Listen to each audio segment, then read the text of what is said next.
nationale indépendante et le gouvernement congolais, ainsi que toutes les autres parties prenantes au processus électoral, pour la tenue des scrutins combinés du 20 décembre 2023.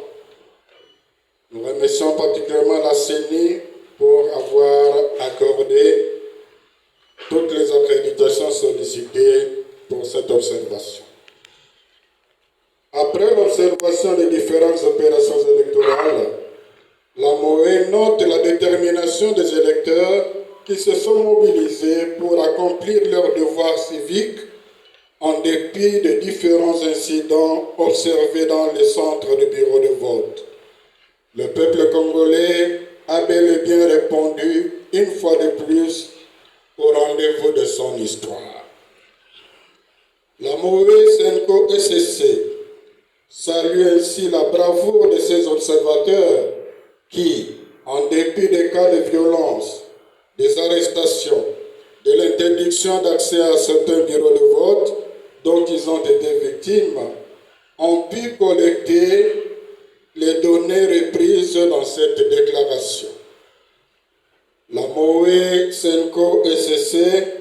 grâce au dispositif de comptage parallèle de voix qu'elle a mis en place, constate qu'un candidat s'est largement démarqué des autres avec plus de la moitié des suffrages à lui seul. Cependant, elle a documenté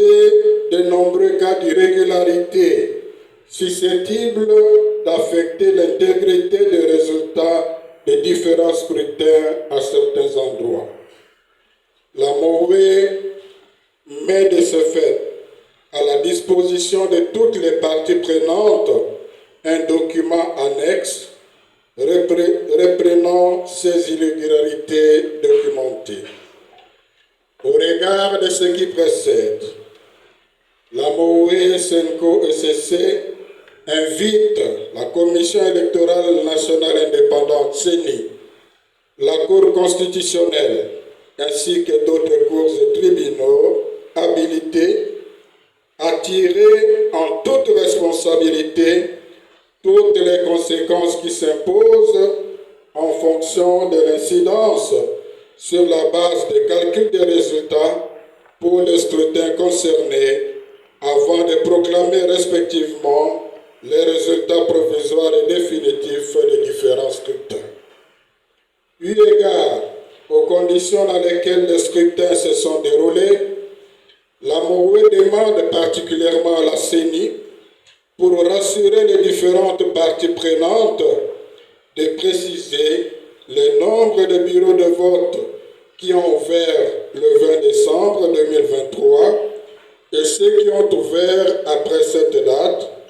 en informant aussi sur le nombre de bureaux de machines à voter et de bulletins qui ont été utilisés régulièrement. L'acceptation des résultats par les parties prenantes passe aussi par le respect des dispositions pertinentes de l'article 71 de la loi électorale. Cela étant, la MOE exhorte la CENI à ne publier les résultats provisoires que sur la base des résultats consolidés dans tous les centres locaux de compilation de résultats CLCR.